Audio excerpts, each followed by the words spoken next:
Welcome back, Purposeful Family. I'm your host, Angee Melange. And I'm Candace. Y'all, we are at episode 3. Can you believe it? I hope you guys have been enjoying this season so far. Candace, episode 3. We're already here. We're already here. And I'm excited. I am super excited about this one. Yes. So, Purposeful Family, and those of you who are new to our community, thank you so much for subscribing, for watching and supporting. We greatly appreciate it. This theme for this season, as you guys know, we've been focused a lot on, how we move forward with everything going on in the world, in our country. We just really want to make sure that our episode topics this season are relevant and purposeful. And so we're really looking forward to getting into this episode today. But before we do, as always, I got to see what you've been up to. So Candace, what you been up to? Girl, I have been tending to my plants. You remember the last episode I showed you me starting the whole, my little garden. So yes. I have a little buds coming up, a little sprout. So check this out.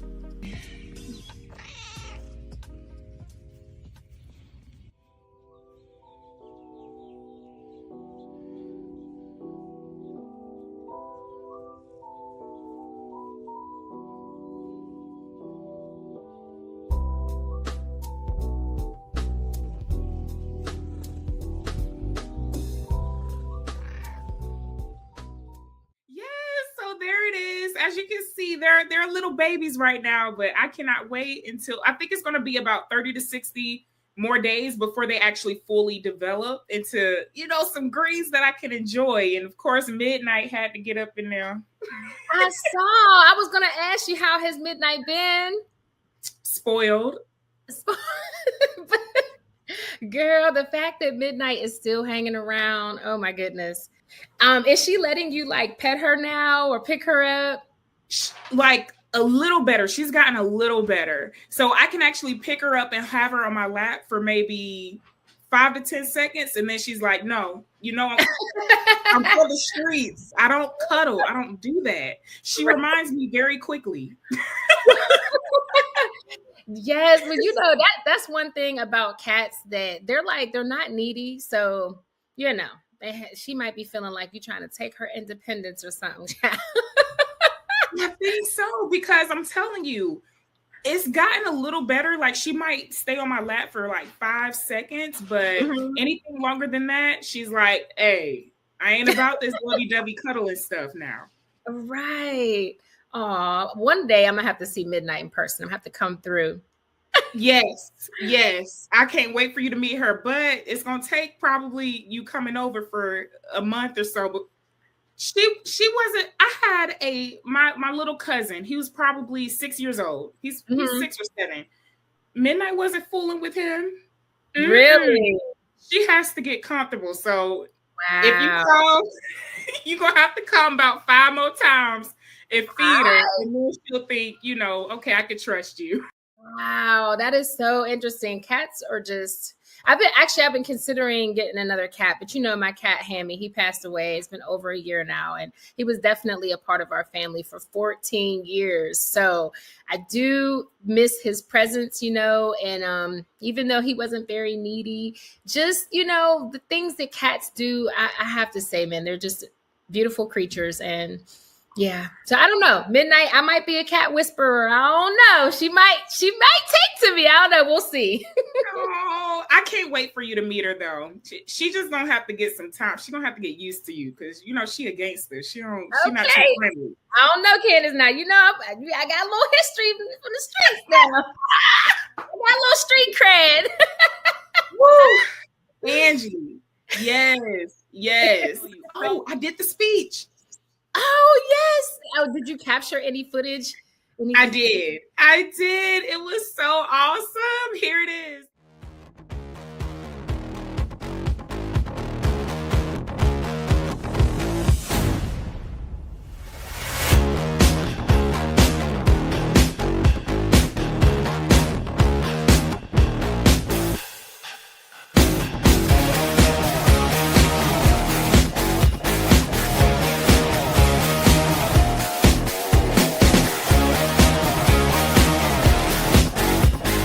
Please welcome Miss Candace Mabry.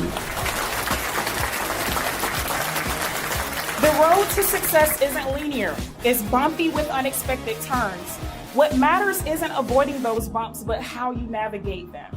Believe in progress, never settling for good enough. Believe in yourself and believe in passion, putting your heart into everything you do. Every industry represented here today is transforming. Don't fear that change. As you move forward in your careers, remember that technical excellence matters, but so does human connection. I look forward to seeing how each of you graduates make this world a better place. Thank you and congratulations, Lincoln Tech class of 2025.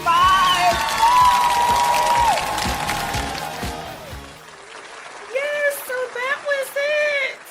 Girl, that was amazing. You look beautiful. You sounded great. And I'm just excited for you. I'm glad you got that opportunity. And I look forward to hearing more details about just the whole, experience from beginning to end. So congratulations again on that milestone. That was major. You guys, anybody looking for a speaker, definitely hit up Candace. If you, need her to come out and speak at a commencement ceremony or a panel discussion, she definitely has the skill and the will, and she's ready to go. So that was amazing. Thank you for sharing, girly. Thank you. That was remarkable. So how have you been? Any updates, honey? Girl, so this time of year, looking at my calendar and planning some traveling soon. So look forward to sharing my travel adventures with you all soon. But nothing to share as far as that at this point, just that I am looking at my calendar, I'm blocking off time and planning some travel. Aside from that, an update that I have is that our merch is available. And this is actually a sample tumbler. So you guys, those of you who know, you got yours too. Yes, cheers, look, cheers. You guys, our tumblers are available. And this was just a sample. I wanted Candace and I to get it so we could see it, feel it, see how great it is as far as keeping beverages hot and cold. And y'all, this is great quality. The design was designed by yours truly. But of course, the two people featured there are me and Candace. So yes, you guys, if you want to support the podcast, this is a great way to do that. And again, like I said, great quality. Keeps your cold beverages. Is it 24 hours for the cold and 12 hours for the hot?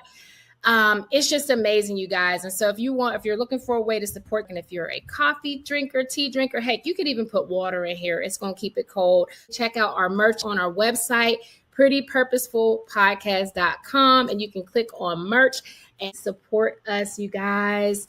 We appreciate you. So that's what I've been up to. I've been sipping from my new tumbler.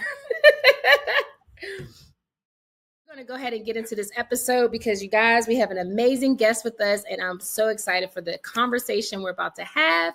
Before we do dive into it, I just wanted to share some information with you all, some factual information. So recently, there's been over 30 states that have proposed legislation that could affect how we vote. Okay, underscoring the importance of us staying active and united as a community.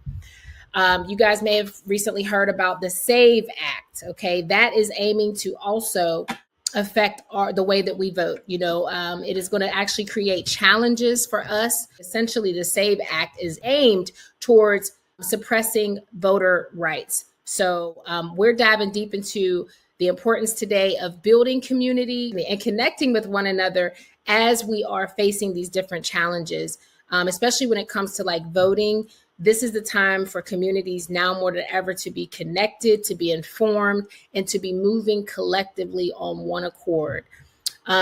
With that being said, Candace, we've got an incredible guest here today who's going to share her insights with us on how we can strengthen our community collectively. So, Candace. Yes, I am super thrilled to introduce this awesome person. Joining us today is Dr. Charlene Henry, a phenomenal woman whose journey from Philadelphia to Florida spans over 4 decades of remarkable achievements and community transformation. Dr. Henry's academic credentials alone are awe-inspiring, with 2 associate degrees, a bachelor's, 2 masters, and a PhD. But her impact extends far beyond the classroom. As a licensed ordained apostle overseeing churches across 3 continents, a playwright, author, and an independent filmmaker, Dr. Henry has dedicated her life to discovering hidden talent and nurturing authentic expression. The mother of 2 has faced life's deepest challenges while creating profound opportunities for others. Her community advocacy work through initiatives like Suitcases for Dignity, Hope for Homes, and Parents Night Out has touched countless lives. With over 40 years of experience mobilizing communities, Dr. Henry has mastered the art of empowering individuals towards self-sufficiency. Please join me in welcoming the incredible Dr. Charlene Henry to the Pretty Purposeful Podcast. Woo!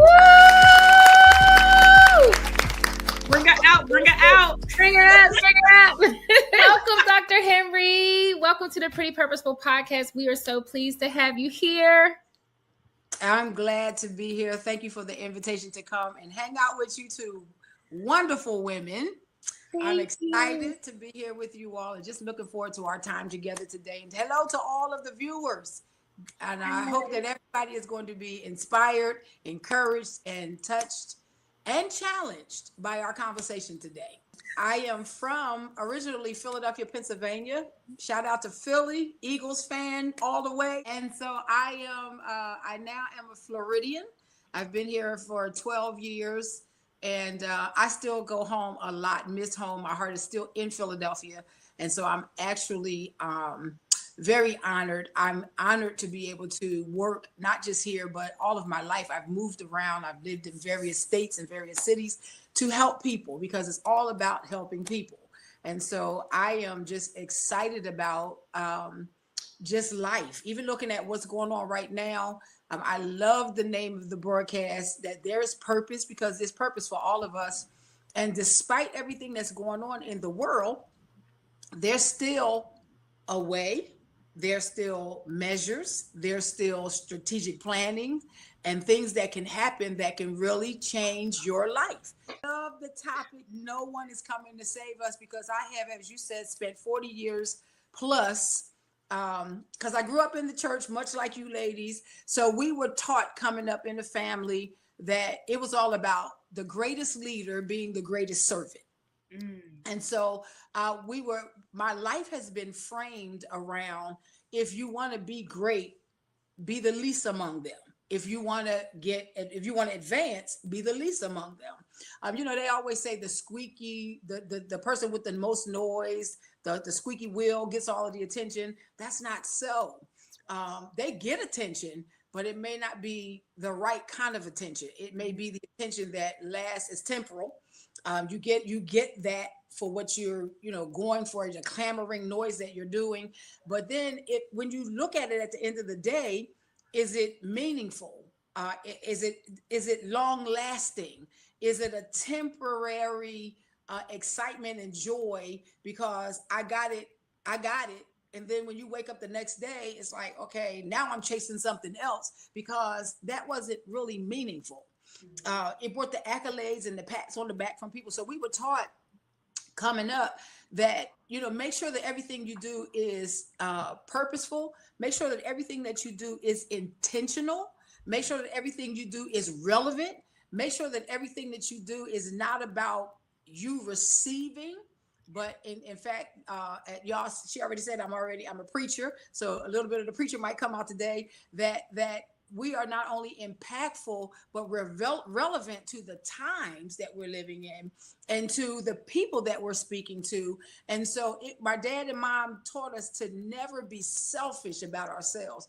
In fact, funny story, but true story. And you ever have those things that traumatize you and they follow you all your life. So Yes. our house, there was 10 of us in our family. So my mom and dad and 8 kids, 4 boys and 4 girls. We were the house that all the guest preachers, when they came out of town, came to the Henry's house, because my mom was a dynamic cook.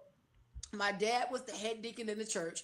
And so there were times where we would sit down at the table for dinner, and the doorbell would ring, and it would be some guest that, you know what, I was like, how come the guests always knew to stop over at dinner time?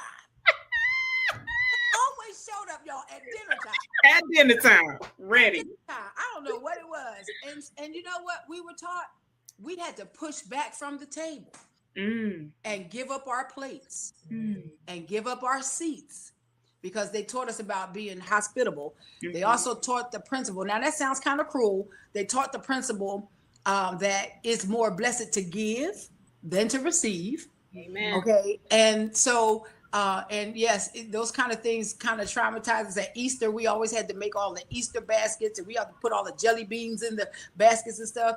And we took them to church, and then my dad would tell all 8 of us, y'all get out of the line, get in the back of the line. And if it's anything left, then you would get it.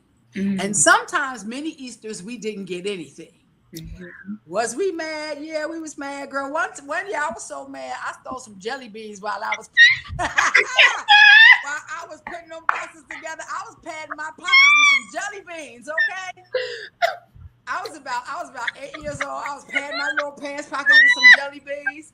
Now listen, we lived in a row home in Philadelphia. You know, homes are attached, okay? Yes. We going up the steps, and we didn't have carpet on the steps. We had wood steps. And I didn't know, I forgot that the pants I had on had a hole in the pocket. So I'm running up the steps, y'all, with my jelly beans in my pocket. And I'm like, because it's 8 of us. So I'm getting it from my siblings too, okay? And I'm not the oldest. I'm the middle of the 8. But I was those ahead over me and my younger siblings under me. I was like, y'all gonna get some jelly beans today. That was my mindset. Girl, I'm running up the step, and them jelly beans come out of my pocket. They come bouncing down the steps. my dad says, "Who is that?" And I never could lie. I said, "Me." I got beat for those jelly beans, but my dad had to laugh after that. But you was Robin Hood.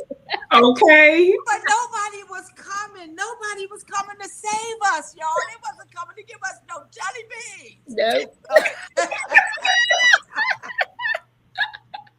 But even in that, I took the heat. Yeah. So that my sisters and brothers could have something. And that's what real community is about. Rocking the boat. Yeah. Taking the heat. Being willing to step out. Coming up with your ideas, and also not being so possessive that it's mine, that I can't share it for the greater cause. It takes a lot of trust. It takes a lot of, because we've all been burnt in life. I'm sure the viewers, you that are watching, you've been burnt in life. You're like, well, I gave ideas. Sometimes you might have brought more money to the table. You brought your ideas to the table, and people just seem to, because there's a lot of takers in the world. They take. So that's something for us givers to learn.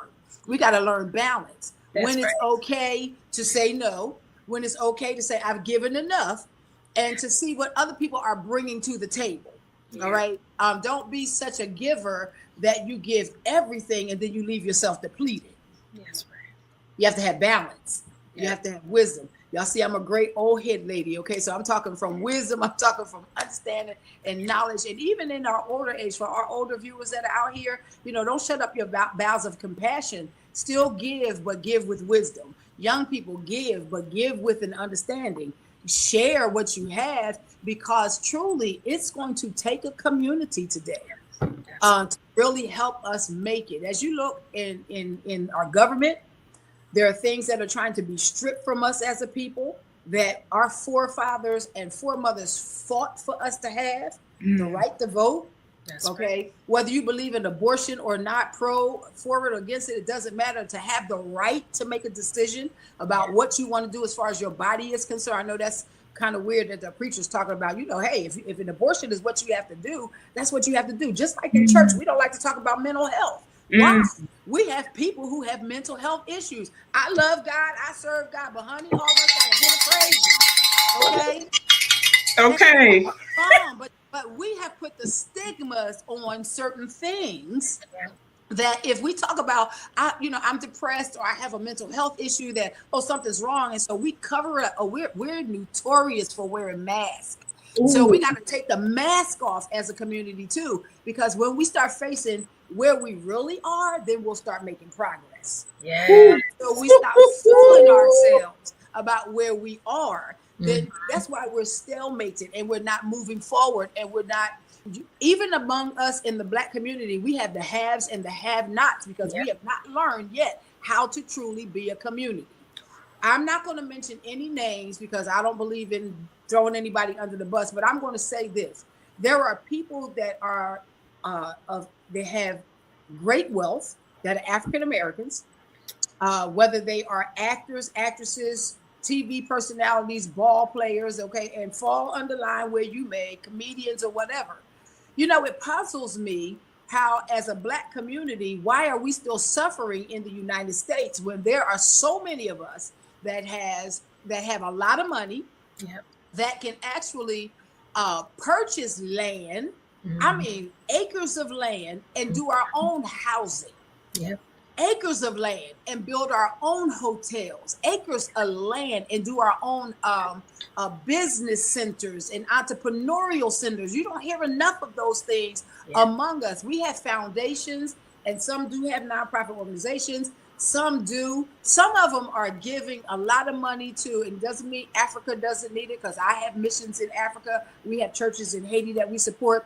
But I'm noticing that systemically, we give a little bit more out of the country than we give to us inside of the United States. And so we have got to learn as a community how to share the wealth. We are some of the most selfish people. We don't want to tell people the secrets. We don't want to tell people how to do it. If I found something, it's like, I'm not going to tell them, because then they might get it all. And then when I need to go back and get it, it's not going to be any for me. Wow. See, if we would come from out of this selfish mindset, I grew up in a time, and maybe some of you are that are viewers that are listening too. I grew up in a time that on our block, everybody on my block knew each other. We knew our neighbors. You can go next door and get sugar. You can go down the street and get. You can go 5 doors. Babysitters. Bread. You had babysitters. Which is why we had our program that we started, Parents Night Out. I saw a necessity when I was living in Pittsburgh, Pennsylvania. There was a necessity because a lot of parents were at wit's end. They were single parents. Even if they were married, the economy was such. Now imagine, this was about 14, 15 years ago. So the economy was a lot better then. So, but look at the economy now. I can't afford to go to a movie. I can't afford to go to an opera. I can't afford to go for a theater production because of the economy. I can't afford daycare. I cannot afford a babysitter. If I want to do anything, I just need a break, and I don't have it. So when I saw that was a need, I started Parents Night Out. And Parents Night Out was simply us coming together as a community. If you had children, all we asked you to do was sign up and say, I'm in exchange for you having a night out for free. There was no charge. We didn't charge anything for this. You could bring your children on a Friday night and drop them off. And we kept them all through the night, overnight, until Saturday morning. If you wanted to go home and just sleep because you was tired, you could do that. If you wanted to go to a movie, you could do that. Couples, husbands and wives needed an out, you could do that. It was absolutely free. We bring their sleeping bags. If you didn't have them, we provided them with blankets. We gave them food, snacks, movies. They had sleep time. I mean, we did stories. Now, who ran this? The community. Because when it was not your weekend to go out, you were the babysitter. Right. Yep. Exchange of time, labor of love. We exchange time. So we talk about resources, because there are ways to do things with the resources that we have if we would just be a community. Okay. Right.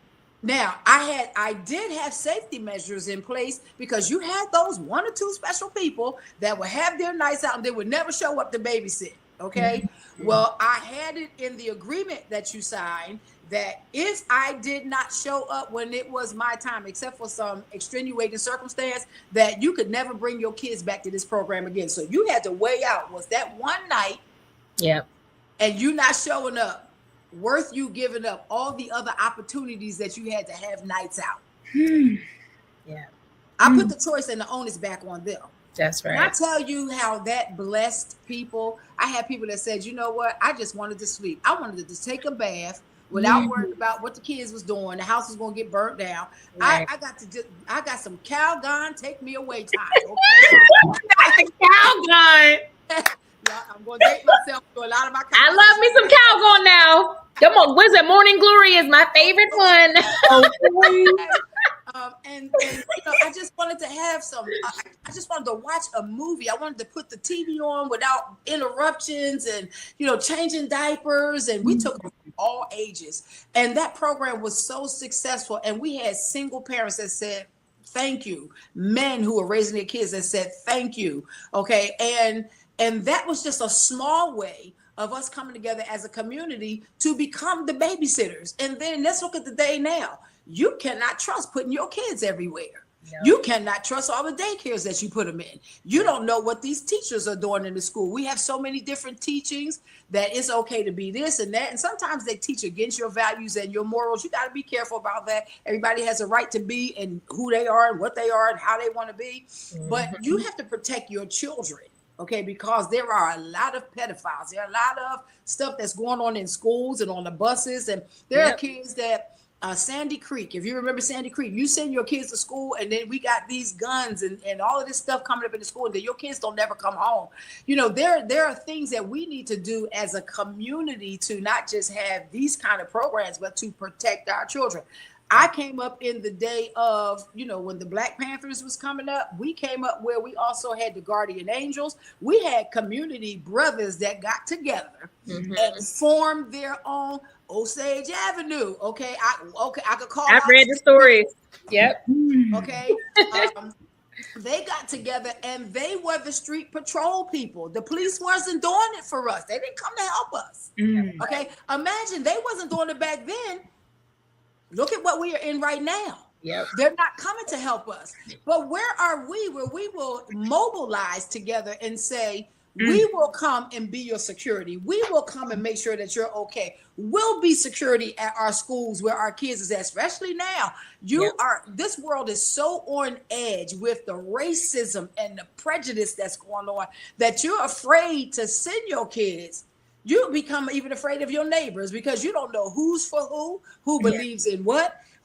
So, it's so many areas where we can really mobilize as a people to make not only a difference, but to provide security, to provide resources, to provide funding, to, I don't know if they even do it anymore, the think tanks. We used to have think tanks where we would all come together and sit around the table and we would brainstorm a problem and come up with solutions on how to fix them. Yeah. Okay. The Bible says that I have given you the ability to create wealth and I give you witty inventions. The three of us ladies on here should be able to sit down and brainstorm. All of you listeners that are watching, you viewers that are watching, find those like-minded people who think like you, feel like you, act like you, have a passion like you, who's not, listen. Be very, very, very, very discreet about who you connect with because there are people that just want to drain you and take your resources. They want to drain you for your resources. They want your information. They want your knowledge, and they act as if, but they are really opportunists. Yeah, they're opportunists. Yeah. They are not really your friends. They're not people that you really need to connect with. They really want to come and take from you. Okay. But there's enough among the three of us on here today. And where you are, you have people that are in your inner circle. Let me say this too. If you don't have people in your inner circle who push you, who challenge you to do better, challenge you to go after, who encourages you to say, girl, you can do it, even though, young man, you can do it, even though that seems far-fetched and impossible. You don't need them kind of people around you. You need the people who are going to tell you, girl, do it. Go after it. And I got you. And not just in word, but in action. because there's enough of us to sit down. We need to go back to that day of the think tank where we would sit down and say, okay, let's talk about some systemic problems that we're dealing with as a Black community, and let's put our brains together. And listen, social media can be our very best friend. Yeah. But we can have a international and national, I mean, a whole think tank across the United States where we're all tackling one problem and coming up with a solution. Absolutely.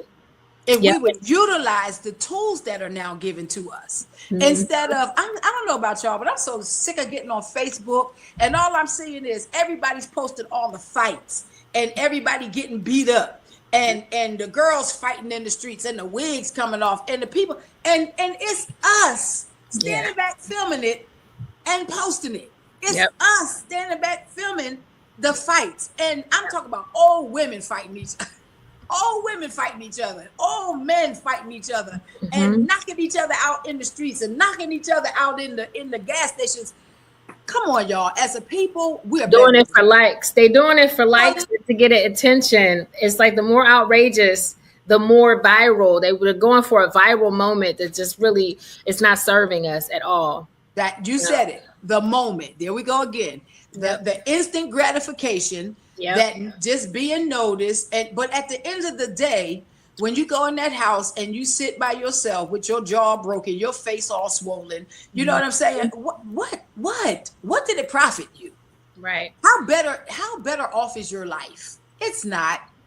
It's not. And can I tell you, social media has made it so hard right now. You got to get to 1 million viewers to start monetizing on anything. It's something we've lost. We've lost generationally. We have lost the pride of being African American.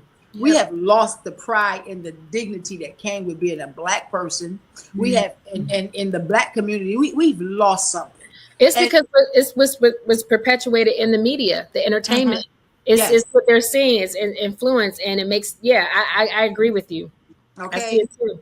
And the positive things, we don't see the Huxtables anymore. Somebody say, "Oh well, Bill Cosby." Tell you something.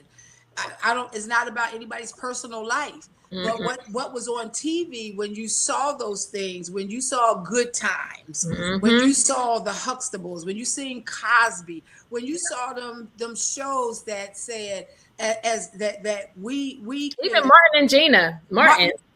Martin Lawrence. You know, it's funny, we laugh, but there were some good principles. They were working.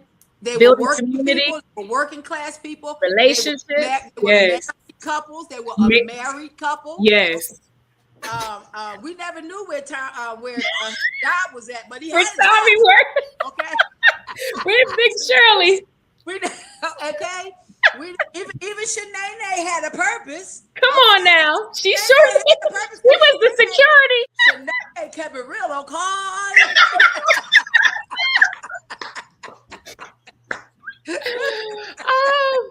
But those shows definitely kept us connected. They kept the community tied together. Absolutely. And we need Sanford and Son. Fred Sanford, he was a junk man. Yep. But he had a job. You know what I'm saying? He had a job. See, we've gotten too prideful and too arrogant and too boastful. I'm not going to pick up no junk. I'm not going to work as a garbage man. I'm not going to work on the trash trucks. That's below me. But you sleeping in your car. Yeah. You sleeping on somebody's couch. Somebody that's probably working super hard. You laying on that couch while they going to a 9 to 5 and working hard. And that's what I'm saying. Some of us got to learn when no is okay. That enough is enough, and you don't have to feel bad about your no. That's something that we've got to learn. We've got to not be afraid. Look, this is enough. Pack your stuff up. Get out of my house. Go get a job. That's right. Okay, I'm not going to go to work and I come home and you still in the same position that you were in when I left out of here. Okay, and the trash not out, the dishes not done, dinner's not cooked. You haven't done anything. You can only do that because eventually, guess what? It drains your energy. It drains all your positive vibes. It drains your desire to even help anybody else. Because when you are used and you are depleted, it takes a long time for you to build back up again to want to give. And so, I just want us as a community to really start tapping into some of the resources, some of the things that we can do to help each other. And I used to work for an organization called One Church, One Child. And One Church, One Child was an organization that dealt with foster care children. And their goal was to have every church in the United States adopt one child, one African-American child, one church, one child. Now, they could do more, but they asked that the church adopted the child so that it wasn't one particular family. As a result of that, when I went around speaking to the churches and telling them, here are the statistics on how many Black kids are in foster care, how many of them are getting ready to age out at 18, unprepared to face the world. If your church would just come together and just make sure that at Christmas time they have gifts, they have visits on their birthdays. When the holidays come and they close down the facilities and they tell all the kids they could go see their parents or whatever. Some of them didn't have parents to go home to. Then somebody in the congregation, let that child come to your house for that weekend, for Christmas, for Easter, for Thanksgiving. One church, one child. Make sure they had sneakers and shoes. And if they were in school, they had school books and backpacks and things of that nature. That organization is no longer in existence, but it was amazing to me how, as I traveled around the country talking to churches, back then we were so willing to help. And now even church has lost the sense of community. Yep. Okay. Yes. It has lost the sense of community. It's how much money I can make as the preacher. And I'm a preacher, and I'm gonna talk about this. I'm a preacher. I'm a licensed, ordained preacher, have been for 45 years. Okay. How much you gonna pay me to come preach for you? I need to fly first class. I need to stay in this style, this star of a hotel. And it's a little small ministry trying to just do the best that they can. And if you can't meet this, I'm not coming. Yep. Dr. Henry, you came with the fire, ma'am. We just had a whole look. I didn't even want to. I'm sorry. I didn't even want to stop you in your track. Go ahead. Last episode, we did talk about faith. So the title of that episode, what was it, Angee? Unchurched and unbothered. Unchurched and unbothered. Why are people leaving the pews? And you are talking about a reason why people are leaving the pews. Yep.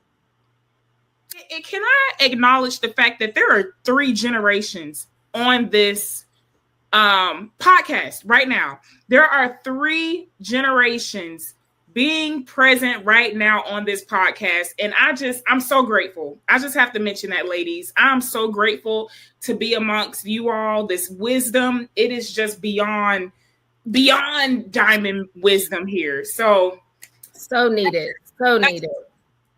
Angee. But we got to understand too that yes, there are 3 generations, which is awesome. But I'm going to speak to the older people, my generation that may be watching.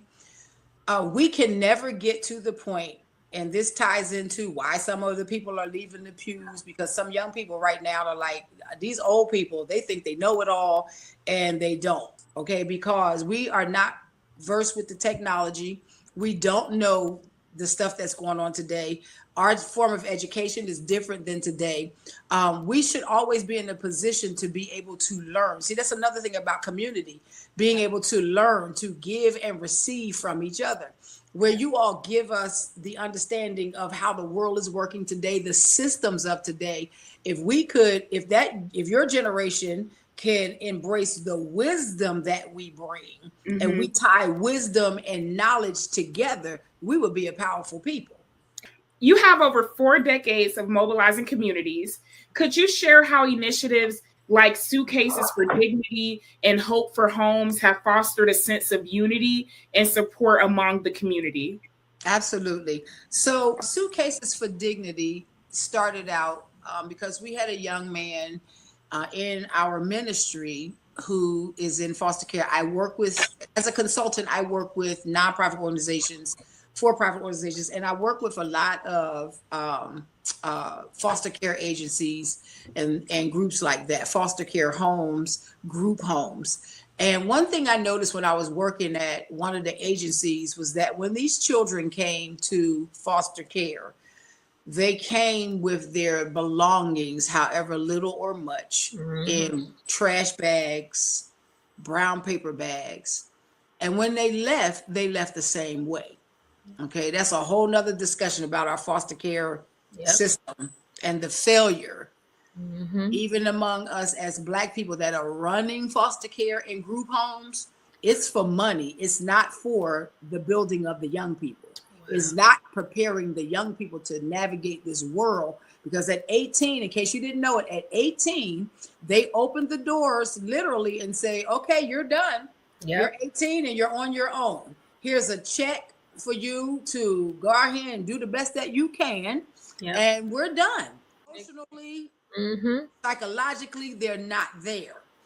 And so Suitcases for Dignity was, let's make sure that these children, these young people, when they leave foster care, they have a suitcase, because a trash bag versus a suitcase brings a different dignity, which is where the name came from.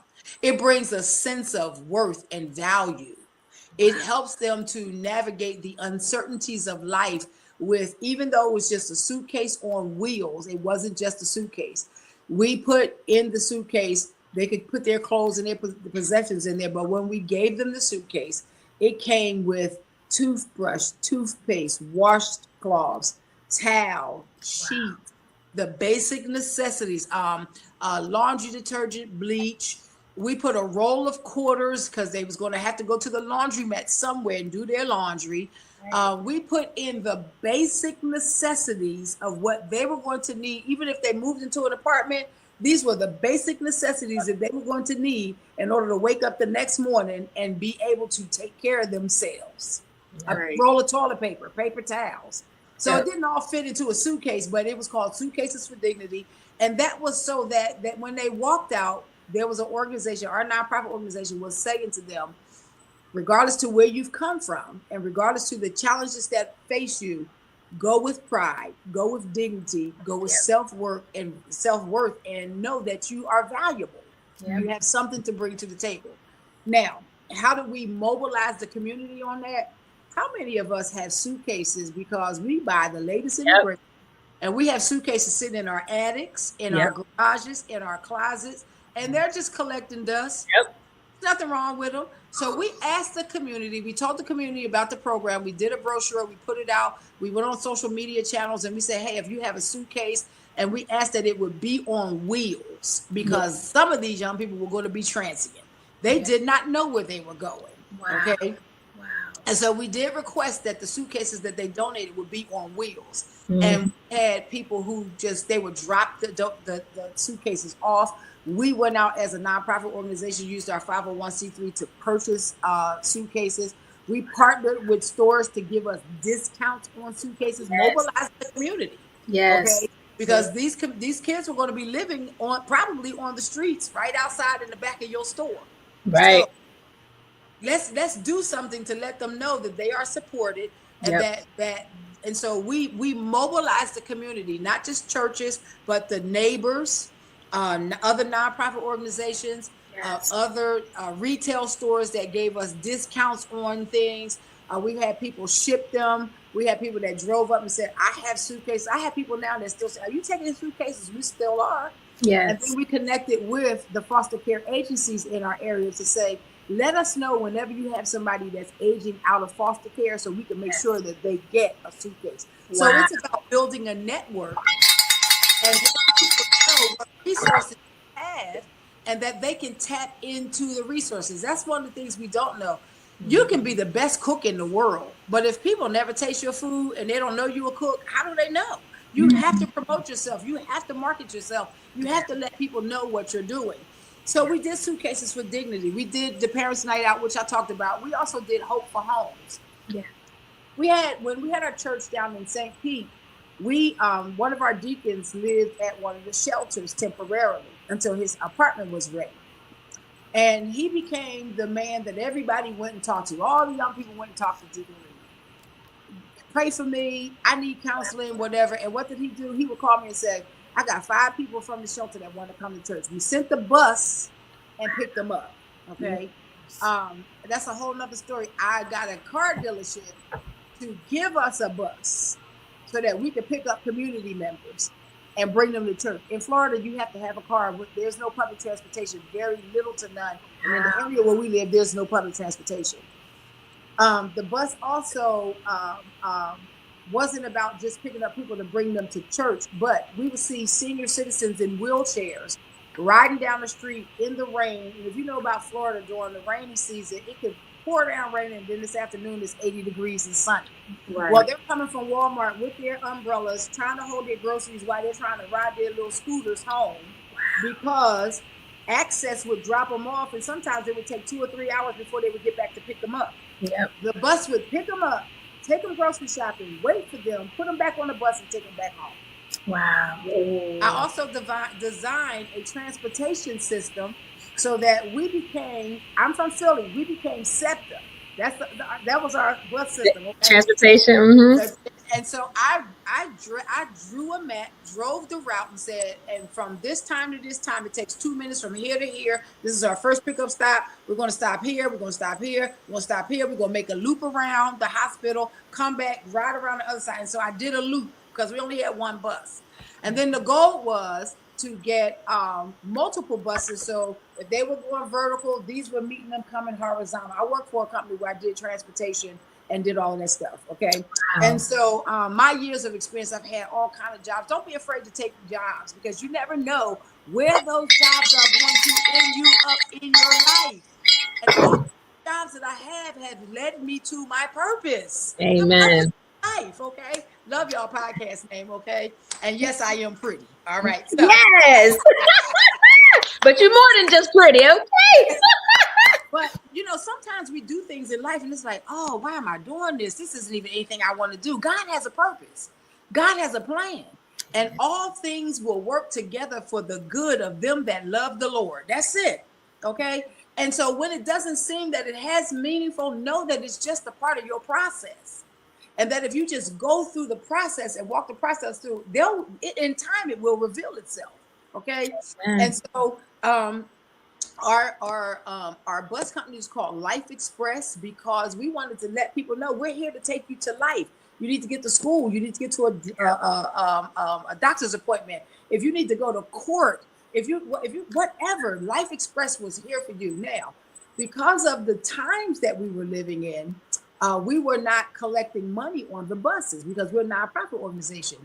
And then the city that I live in is very racist, and they did not want us to have a public transportation system. Wow. Listen, y'all, there's a way around everything. Talking about resourceful, there's a way where there's a will, there's always a way. So doing some research, I found out that if we charged, then we had to have a license, a PIN dot number, and all that stuff to say we were a real bus company. We weren't. So we found out that if we did not charge the people to ride the bus, it was just a service that our nonprofit offered. But how could we afford to pay for the bus, the gas, the insurance, the drivers, without charging anything? Well, I went back to my days in Philadelphia. In Philadelphia, they had a thing called the Trans Pass. You can buy a pass for a day, a week, or a month. And when you bought the pass, if you bought it for a day, you can have unlimited rides on all the buses, wherever you had to go, connect and go where you had to go. And it was cheaper if you bought it for a whole week, and it was even cheaper if you bought it for the whole month, and you knew your transportation for the whole month was taken care of. The Lord said, do it just like in Philly. Sell them a pass, make it a donation to the nonprofit organization, give them the pass for the month, so that the donation levels was for one day, a $10 donation. So we gave them a pass that was worth $10, and we knew that color meant they was only able to ride this bus for one day. If it was for a week, we gave them a pass that was another color. That meant they paid to ride all week. If it was for a month, we gave them a pass that was another color. That meant they was able to free to ride all month. So why did we do that? In case any of the officials undercover wanted to get on our bus and see if we were charging anybody. We never collected a dime. You had to cash app us your money or come to the church or the nonprofit and pay and pick up Give us your donation. In exchange for your donation, we gave you this pass. And you used the pass to get on the bus. Wow. See? Angie. Mm-hmm. She talks our language. She's definitely speaking my language. I love it. I just so much creativity and intuitiveness, and just like you said, just bringing all the resources together. And you went back to Philly. You went back from your experience and implemented that. And yeah, I tell Candace all the time, like I've had various different roles, but they absolutely, like Dr. Henry said, they build up this arsenal of resources that you get to tap into, as you need. And so they all have purpose. And speaking of which, Dr. Henry, I do want to take a moment to just say, I'm reading your bio, understand that we both have a lot in common. So I'm also a singer, songwriter, actress. We both have, throughout our life have been able to use those gifts towards, something meaningful. So I wanted to ask you if you wouldn't mind sharing with our audience how your passion for the arts has played a role in engaging the community, and also how the arts can continue to play a role as we mobilize and heal. All right. I love it. I tell people my number one passion is really the performing arts. I have a character named Rozzy. If y'all look her up on TikTok and all that stuff. I had the nerve to invite Rozzy to Rita's, and they don't have no hot sauce. Nope. I'm out. This is your girl Rozzy, and I'm out on a Saturday night, and inquiring minds want to know. Shondo, Right. I want it. Does anybody want me? I'm available. Okay. Hey. Rozzy, look, she off the chain. But I grew up in the church, and so I always tell people Jesus was, to me, one of the greatest actors and the greatest storytellers. Yeah. Okay. A lot of the things that the disciples even asked him, how come you speak in parable? Parables were nothing but scripts to me. Okay. And if you understand, for all my artistic people out there, y'all understand and can follow this. He taught scripts.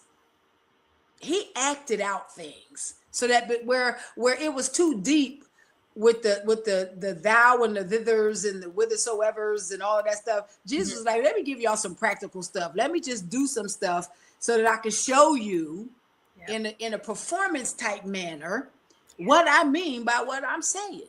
Okay. And so the Bible are nothing but scripts to me.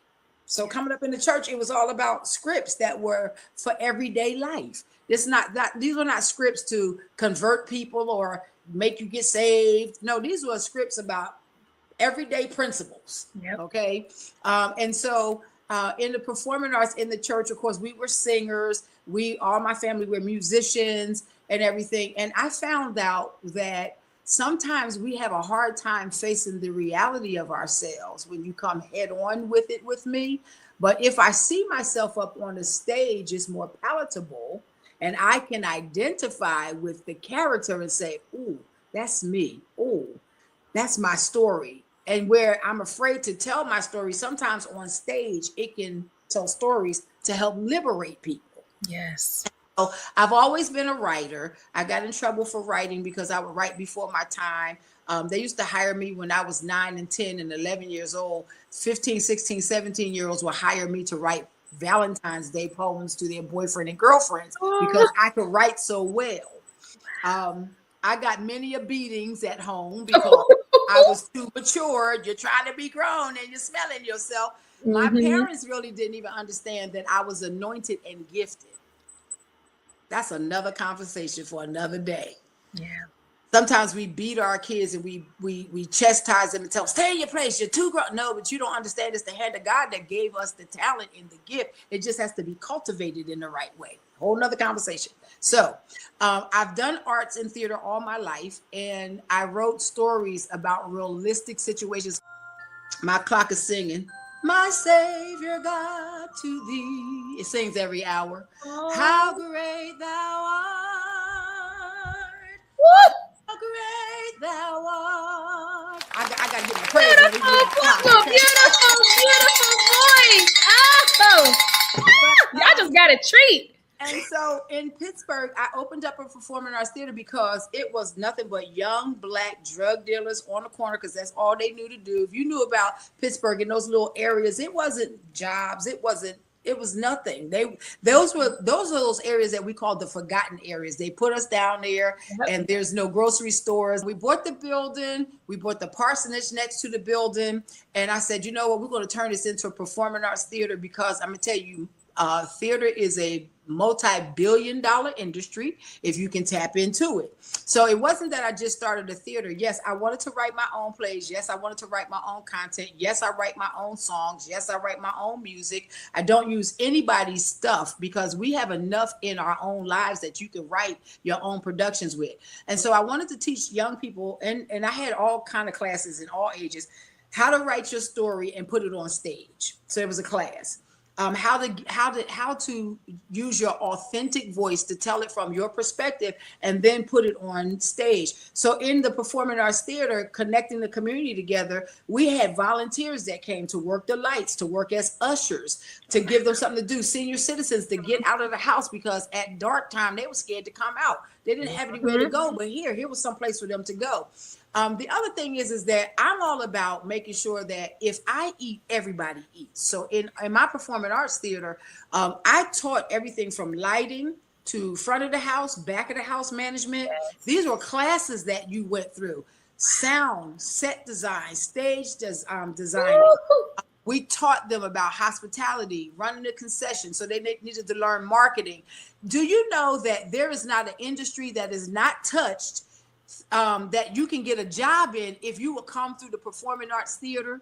Yep. Marketing, advertisement, hospitality, food. Yep. So that means learning about nutrition, learning about how to handle food. You can go get your safe serve to handle the concessions. You know about merchandise. You know about marketing. You know about customer service. You know you working in the ticket booth. So we're touching you in math.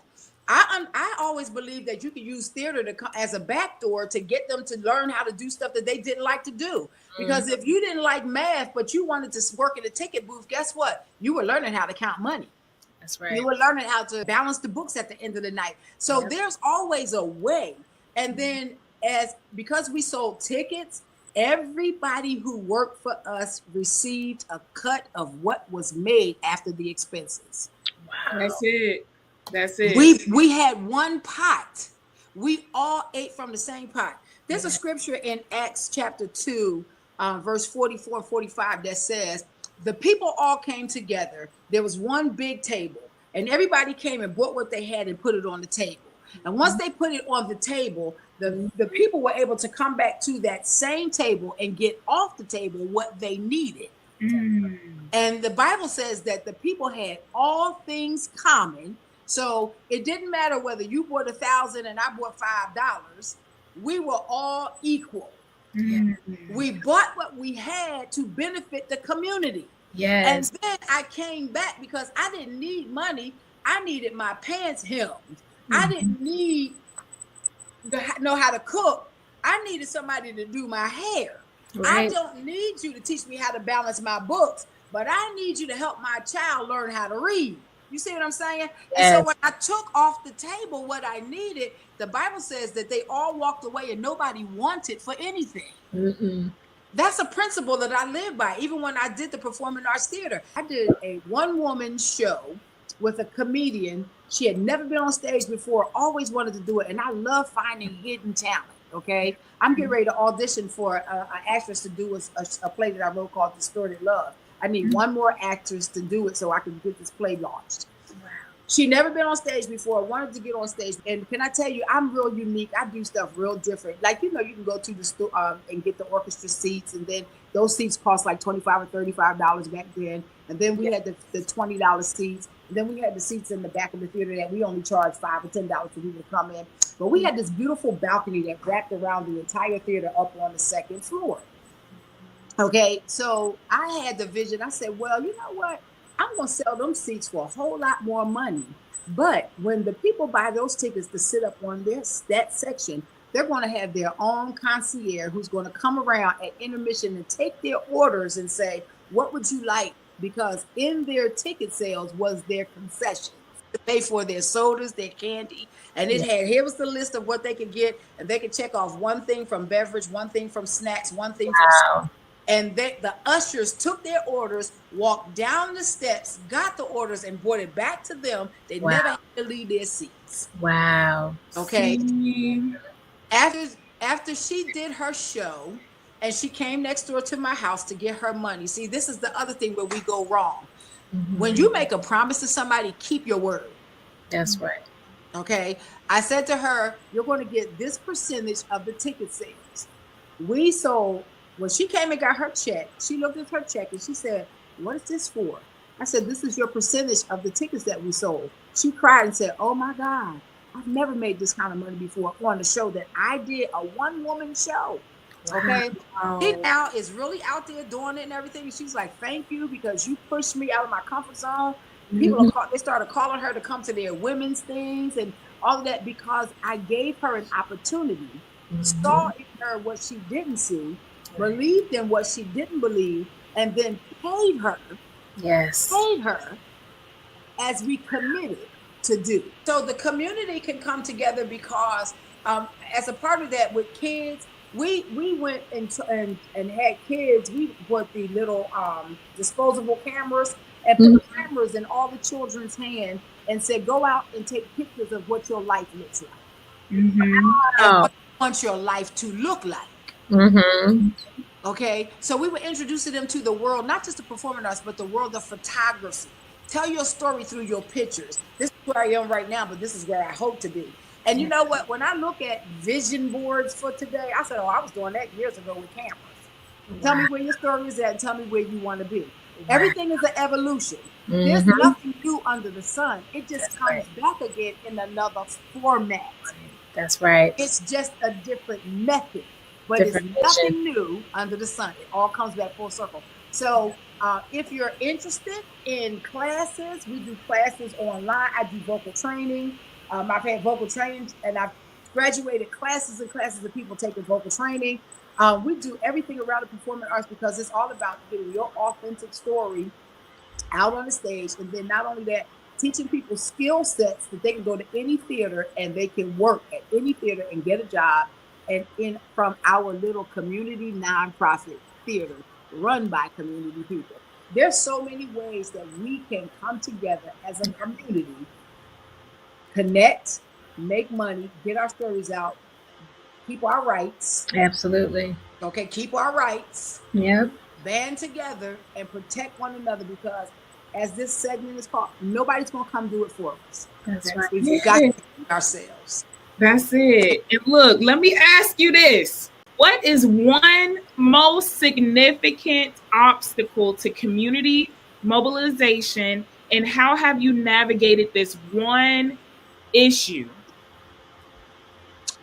The biggest obstacle that honestly that I faced in mobilizing the community is that members of the community have very low to no self-esteem. Wow. That has been one of the biggest. I don't think I can. We say no quicker than we say yes. Oh, I don't have the skills. I don't have the education. I've never done that before. We get into I did a session called comfort zones that become comfort traps. Ooh. I'm comfortable doing nothing. I it's that face splattered to the window, like, oh, I wish I can do that. Well, you can. If you have a belief in yourself. So what if you falter? So what if you fall? So what if it doesn't turn out the first time the way you thought it was supposed to? Get yourself up, dust yourself off, and keep pushing. Keep trying. Because eventually it's going to happen. What is going to happen? Hey, Sarah, whatever will be. I'm just going to keep pushing, because I'm not going to sit here and die. When I can do something. And so the low self-esteem, the lack of belief in our own selves as a people to accomplish it, because we let all these exterior voices and exterior things say that we can or can't. Yep. You don't have to have money. You need connections. You don't have to have the biggest degrees. You don't have, it's truly not what you know, it's who you know. Yeah. I don't have to know it all. I need to connect with you who know how to do podcasts because I want to do a podcast. So I don't need to go learn about podcasts. I can call, and if you have a heart to be my sister and help me, you're going to be like, Dr. Henry, I got you. Yeah. But here's another problem. We say, I got you, but then we never show up. We have to stop making promises. Or we got an invoice. You said, or an invoice? Yes. And I'm going to just say, I have been approached by people about sharing, knowledge like Candace and now we haven't really taken any courses. We literally have kind of built up our own blueprint. We're still learning, trial and error. And I have lent my expertise to someone without charging anything. I mean, at the end of the day, it's like, that was a gift. You know what I'm saying? God bless me to be able to do this. I don't mind sharing. I really, it bothers me to see so many of us selling knowledge when it's like, if that is our power and we have to empower ourselves, then why are we creating barriers for people to access that information? Exactly. Because the more that know, the more can contribute and build and share. And so that, I don't know, the internet, I think the era of the internet has definitely encouraged that type of business model, if you will, but that's not mobilizing. That's not community. That's customer client relationship. And that's just, to me, it's very transactional. And we stop believing also in the law of reciprocity. The law of reciprocity says, if you give, it shall be given unto you. Amen. Good measure, pressed down, shaken and running over. Amen. So I'm going to give to you because there are still good-minded, good-hearted, like-minded people who say, you know what, Angee, 5 years ago, you showed me how to do this podcast. Girl, I really made it, but I wouldn't have made it because of you. And then you go in the mailbox and there's a check in the mail. See, it's that instant gratification that we're looking for instead of and see that again, talk about an obstacle because again, the envelope is always pushed. And because I'm gonna just say it, because we are so needy as Black people, we always feel as though we have to push that envelope. Yeah. If we would come together as a community, our communities wouldn't be so needy. Woo, that's a word. Wait. That's the word right there. Wait. Dr. Henry. Wait a minute. Repeat that one more time. We are so needy as a community, but if we would if you do hair, why does any Black person's hair has to look bad? If you can sew, why are they walking around with holes and zippers missing, button missing? If you can sew.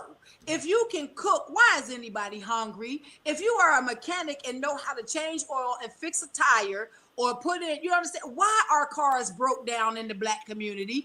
If you are a man or woman with a auctioneer's license and you can go buy 1 million cars from the auction, why are Black people without cars in communities where there are no public transportation and we can't get to the polls to go and vote because we don't have ways to get there? But you got a license to go to the auction and get cars and can say, I'm going to put these 5 vans in this community right here. So at election day, when you don't have a way to get there, we're going to pick you up and make sure you go vote. That's right. But we got to put a price tag on every car. And I don't care if you did put a price tag on there. If you went to the auction and bought that van for $200, why are you charging me $5,000? Right. If you bought the van from the auction for $400, why are you charging me $8,000 for a van? Because you paid for the auctioneer license.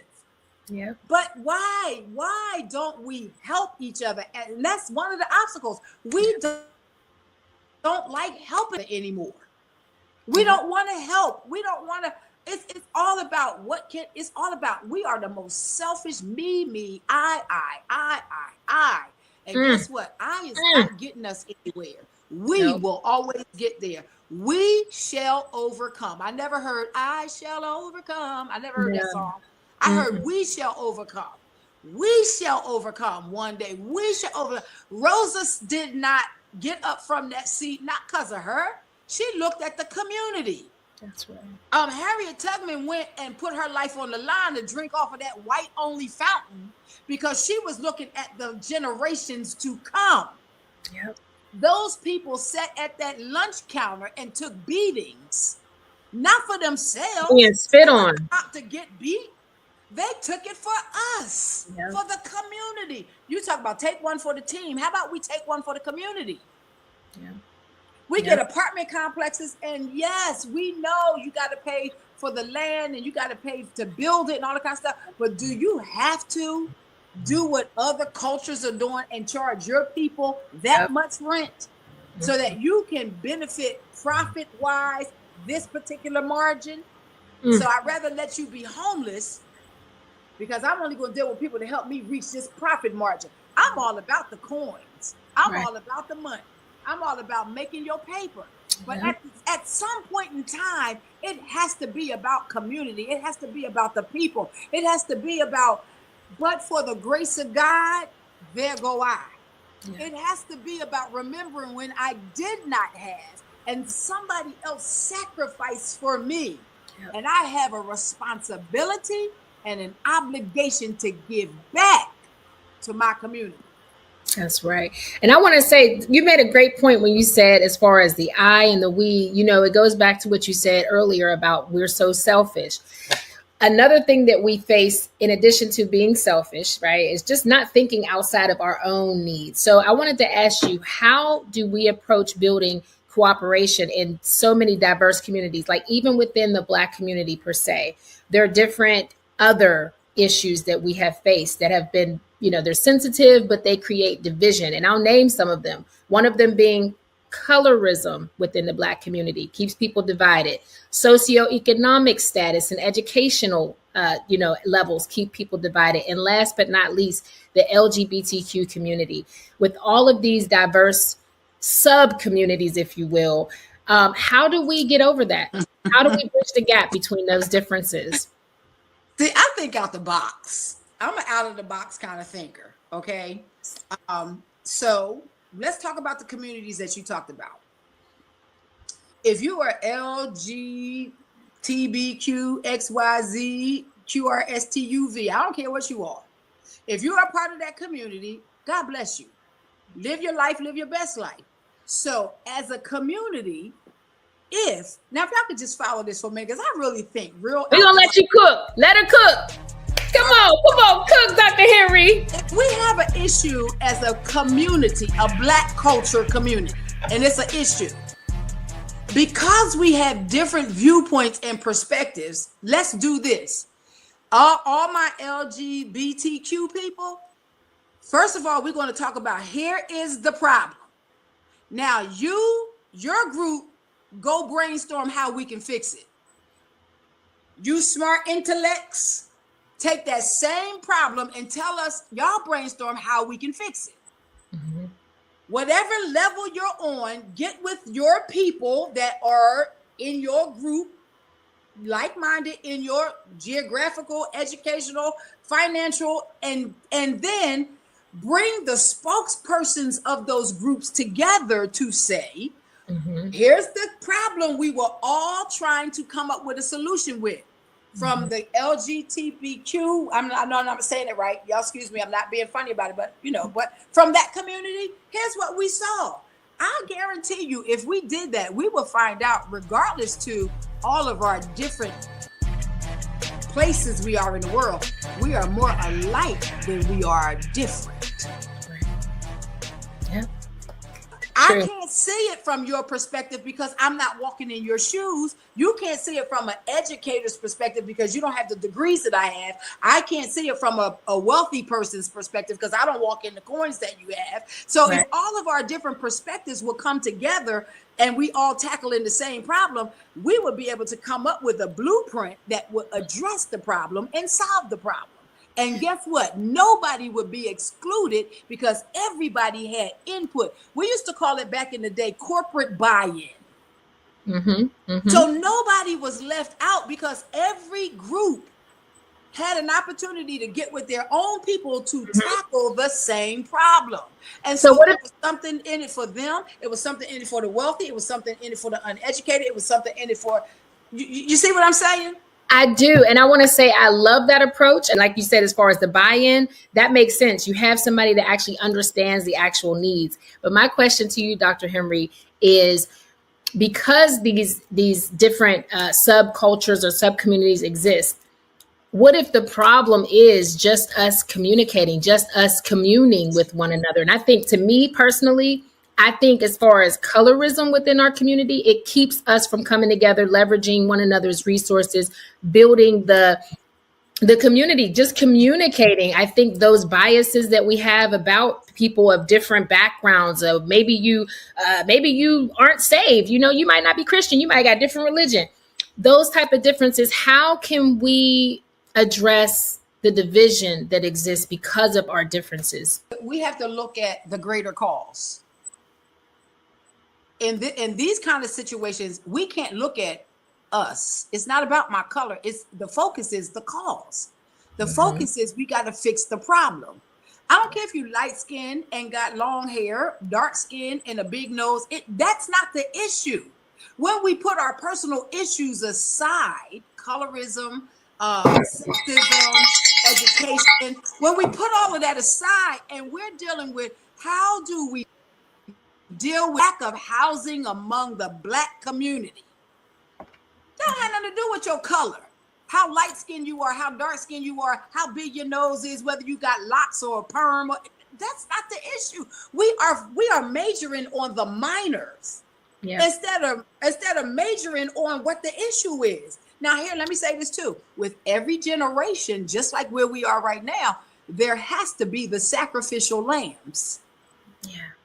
Somebody from each one of those places, areas have got to be the one that will step up. So now we see truly a Black melting pot. Can I say it like that? We say American melting pot. We need to see a Black cultural melting pot. Amen. Light skin, dark skin, rich, poor, gay, straight, saved, not saved, atheist, Buddhist. Come on, it's not about that's my personal preference. Housing is a systemic issue. Yep. And come on. Black is without house. Light skin don't have a house. Dark skin don't have houses. Gay don't have houses. Saints don't have houses. Sinners don't have houses. Come on. Buddhists don't have houses. Harry Christians don't. I don't care what all that personal stuff is. The end of the day is we need housing. Yes. See, again, if we would get our focus on the right thing. I'm not going to live in your house. If you gay, lesbian, homosexual, I'm not living in your house. But guess what? My brother and sister won't be on the street. Their personal life is their personal life. We are addressing the issue. That's where we're failing. Yep. We're getting too caught up in people's personal lives. Now, hear this from a preacher, because I'm a different kind of preacher too. Because Jesus wasn't even about all of that. If you really read the word of God, we misinterpret the scriptures and misinterpret the love of God. He said, look, I came and died for the sin of the world, that whosoever will, let him come. Amen. He didn't put no stipulations on, you can't be gay, you can't be this, you can't be that, you can't. He said, I came to help you. Whatever your issues are, I came to help you if you want it. He didn't even make you want it. It's up to you if you want it. Yeah. So if we would stop getting into all of this, okay, and let's look at the issues. We're jobless. More of us can hire. We don't support each other's businesses. We should support Black businesses. Yes. We should start more industry. We should start doing our own stuff. I am sick and tired. Excuse me if I'm going to use this language just like this very nicely. I'm sick and tired of us being the first ones that will hit the button on TikTok and buy everybody else's product instead of us making our own product and letting them buy them from us. I'm sick and tired of us buying everybody else's how to do real estate and it ain't never our color selling these classes, but you know how to do it, but you won't create a class. And if you do, you charge astronomical amounts of money instead of forming a partnership to say, let me take you under my wing, mentor you all, help you do it. And then once you become successful, because I'm going to make sure you become successful with this little clause right here, clause in the contract right here. That's right. As soon as you make X amount of dollars, you are going to pay me this percentage. Well, guess what? I'm going to make sure you're successful because I'm going to get my coin. Dr. Henry, from your vast experience, what advice would you give to someone starting out in community mobilization, particularly in these challenging times? First of all, be ready to go it alone. Because nobody can fail you if you by yourself. Ooh, you better preach. Okay? Preach. You will be the only one to let yourself down. If it doesn't get done, you can't blame anybody but you. If it doesn't happen, it's nobody's fault but yours. So we take away all of that. Well, this one didn't show up. No. Know your purpose. Know that it's a calling. Know that God called you to do it. Know that it's something in your spirit. It's something that there's a drive. There's a passion. There's something that's pushing you to do a thing. And be okay if you have to do it initially by yourself. Okay? So when you start doing it, stay the course. Stay the course. Doors shutting your face, stay the course. If that group didn't receive you, stay the course. Because guess what? If it is divinely appointed for you to do a thing, eventually, when you knocked on enough doors, one's going to open. Yes. If you go to enough meetings, somebody's going to hear you. Yes. If you sometimes we have a problem with just showing up. Whew. Show up. And show up with expectation. I expect that this ain't, look, any content, any dreamer, any believer, any person who has a purpose, a dream, a vision, we know we did not give it to ourselves. Right. We did not sit down and say, I want to do, because anybody want to do all this work we doing. Mm-hmm. Anybody trying to stay up all night, edit podcasts, look, music behind it, cutting and pasting, not even knowing whether anybody's going to watch the podcast. Mm-hmm. But it's driving you. There's something in you that's driving you to do it. And so if you keep going and letting that thing push you and drive and push you, guess what? It's going to start off small, but anything great always starts off at the beginning. And the beginning is one person who had a vision, who had a dream, who had a motivation and a drive, and he never quit. Amen. That starting point has to be solid. I talk to Candace about this all the time. You know, I'm like, not everybody gets the opportunity to get the insight about my life and my journey. I am sharing it through the podcast, but on a personal level, I've shared with her many trials and tribulations that I've had and how I was able to just continue to stay focused on the vision and the mission. And that's why I have no worries. I'm not concerned about the success of the podcast. For me, the success is measured and will be defined by how many people's lives are changed, how many people will be informed and motivated to do something with their life. That for me is the reward. Oh, like you were saying earlier, I love a coin too. But one thing that I do know is that money is always around us all the time. But are you willing to compromise your integrity, your foundation? Because people will allow that, you know, the money to prevent them from actually creating a solid, secure foundation. And then when whatever doesn't work out, they don't have anything solid to land on. So my thing is just really, again, letting that purpose drive you. It can't be about money because money comes, money goes, it's always around. But as long as you have that deeper meaning, it's not going to matter what other people think initially when you get started. You may not have the numbers or the following. I personally cannot let that deter me. And I speak from a perspective of if I didn't have popularity at some point in my life and I didn't know that it really isn't all people make it out to be, I wouldn't be so confident in driving this podcast in such a way that's like very intentional and at a pace that might not be for everybody. People might not understand or get it, but I know the goal is we're building a solid foundation, so it cannot be pulled. The rug cannot be pulled from what the efforts that we're pouring into this podcast, the intentionality as far as who we're bringing on. All of that is really faith in action, actually. Mm-hmm. That's what it is. It's faith in action. And when you chase money, that doesn't mean you're chasing purpose. I believe when you chase your purpose and you go after your destiny, money will follow. And scripturally, if you believe in the scriptures, he always supplies the need. He always supplies the resources. He always provides the provision for the vision. Where there is no vision, people perish. So money is make it plain. Okay, money is not a vision. Anybody can get money. Money is not a vision. Vision is I see something that probably nobody else is seeing. It doesn't exist yet. It hasn't happened yet.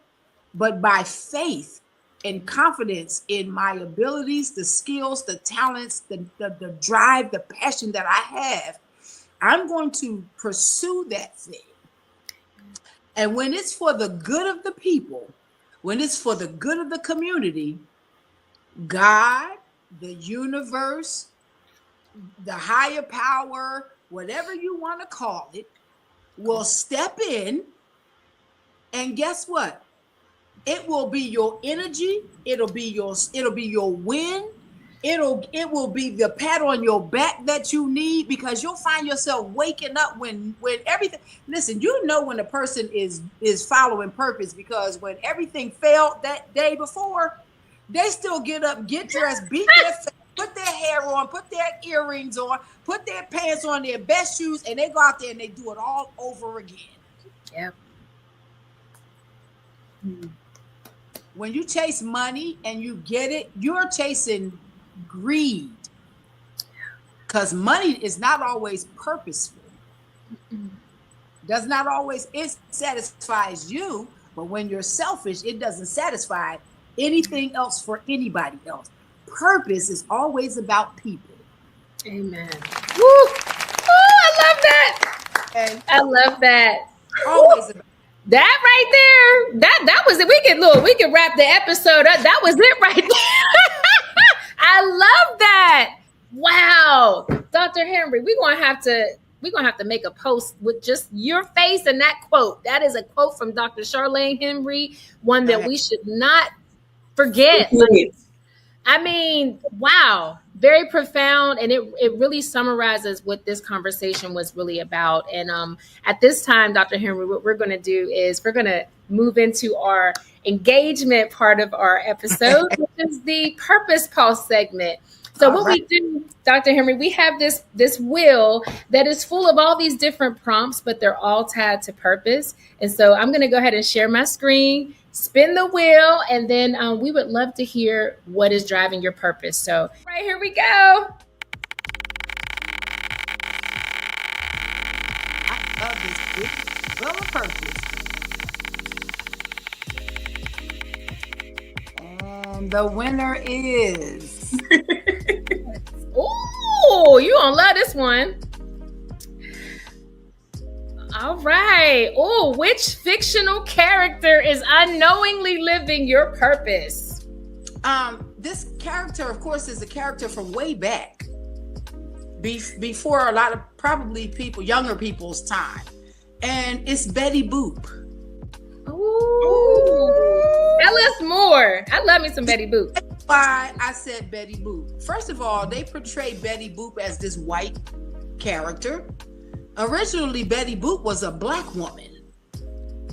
Okay, do your history, do your research. Betty Boop was a black character. Of course, they didn't want us to have anything back then. And Betty Boop was pretty. Betty Boop was talented. Betty Boop was sexy. Betty Boop represented the Black community in a time when Black communities, because in back then for our theatrical people, you know, they mimicked us by putting on blackface is what they called it, because you want to be us, but you don't want us. Yep. Okay, so Betty Boop is living. She was artistic, she was sexy, she was pretty, she was self-reliant, she was talented, and she also had purpose because left a lasting legacy. Absolutely. Yes. Left had a purpose. The creator of that had a purpose. And even to today, we know about Miss Betty Boop. That's right. Wow. I love that. What upcoming events or initiatives do you want our audience to know about? Well, first of all, I am open to coming to your youth, women's conferences. I am a consultant. That is my business. I help nonprofit organizations. I help people start their nonprofit organizations. I do 1023s to help people get their nonprofit statuses. I talk to churches to help them understand why do they need a 501c3 to start a community development program in their communities. So I do a lot of consultation with them. If you're interested in having me come to speak, and let me say this, I don't put an invoice out there, and I know this is me. I can only be authentic to who God told me to be. And so if you think, well, I can't afford Dr. Henry, she has all these degrees, don't let all of that hurt you from reaching out to me, because I'm all about people and I'm all about community. The only thing I ask is that if I have to fly, if I can drive within a certain amount of time, I will drive to you. The only thing I ask is that if I have to stay overnight, put me in a decent hotel. Don't have to be first class. Make sure, I used to say you had hot sauce, but I travel with my own hot sauce and my own barbecue sauce because I have my own barbecue line now. It's actually Rosie's barbecue sauce. Rosie's barbecue sauce. I sell it. I ship it all over the United States. People are buying it. People have put out commercials cooking their food using my Rosie's barbecue sauce. Rosie has her own barbecue sauce. Yeah. Rosie has her own barbecue sauce line. She does a blueberry mild or hot, a mango mild or hot, a pineapple mild or hot, and it is wonderful. People who have bought it are now filming them cooking their foods and using Rosie's barbecue and showing Rosie's barbecue sauce bottle on their YouTube, TikTok, and Instagram commercials and shorts and everything. So that's going well. In addition to that, I do public speaking. So if you need me to come, please just reach out to me. You can call me at 412-294-2658. You can reach me directly at that number, 412-294-2658. You can email me at iam.Charlene@gmail.com. Just email me and say, hey, Doc, I need you to come. I'm having this. Can you come? I speak at any type of event, whether it's church, not church, corporate, not corporate. My master's degree is in training and development. I train trainers. I write curriculums. So you can come and say, hey, I want to run a program, but I don't have a curriculum. I don't know. I will sit down and find out your vision and give me what to write for you and create a program for you. And my fees are very minimum. Okay, I'm not about chasing the money. I just don't want to have an expense. That's all. Okay, so before we go, Purposeful Family, we do have a few takeaways that we want to share or leave you with. Collective action is essential. In the face of political dysfunction and systemic injustice, healing and progress can only happen when communities come together with shared purpose and accountability. Absolutely. And another one is faith in action. Dr. Henry reminded us that spiritual leadership is not just about the pulpit. It's about being present in the community, meeting real needs, and building trust through service. That's it. We already have what we need. Instead of waiting for others to rescue us, now is the time to leverage existing resources. Hence, Dr. Henry mentioned several, okay, relationships. Now is the time to leverage the existing resources, relationships, and our lived experiences to uplift one another and mobilize change. Absolutely. And y'all, believe it or not, healing is an effective strategy. So building stronger community begins when we start to address our traumas, start to express empathy for our brothers and sisters that might have a different lived experience than we have, and just making space for both grief and growth. Oh, man. And lastly, purpose has power. Each one of us has a unique purpose. And Dr. Henry, Angee, we definitely shared that in this episode. We each have a role to play. When we walk in purpose and when we align with that, we become a radical force, a powerful force. Absolutely. Absolutely. So at this time, we're going to bring Dr. Henry back up. And again, we want to thank everybody for joining. Thank you again, Dr. Henry, for spending time with us. Open up your heart and your mind with us and sharing all the wisdom and insights that you've given us. This was such a powerful episode, and I'm pretty sure our Purposeful family will appreciate everything, all the wisdom and gems that you dropped, because there were many. There were many. So I definitely want to remind our audience, like, subscribe, share this episode. Now, I know for a fact you got something out of this episode. Be on the lookout for the shorts so you can actually give little mini samples to your friends and family. There is no excuse as to why we can't empower our communities. Gosh, this has blessed me, and I'm excited. I know this has planted a seed, and I'm ready to see it blossom in somebody's life. It's blossoming in mine. Amen. You guys, we are at episode 3. Episode 4, we have another awesome person who will be joining us. So episode 4 is going to be redefining success, what that looks like, hard work compared to this scammer lifestyle that's out here, fast lane. It's not where it is, you guys. And so we're bringing someone on next week who's going to share their experience with us. And before we get out of here, as always, remember, it's okay to be pretty, but even better to be pretty purposeful.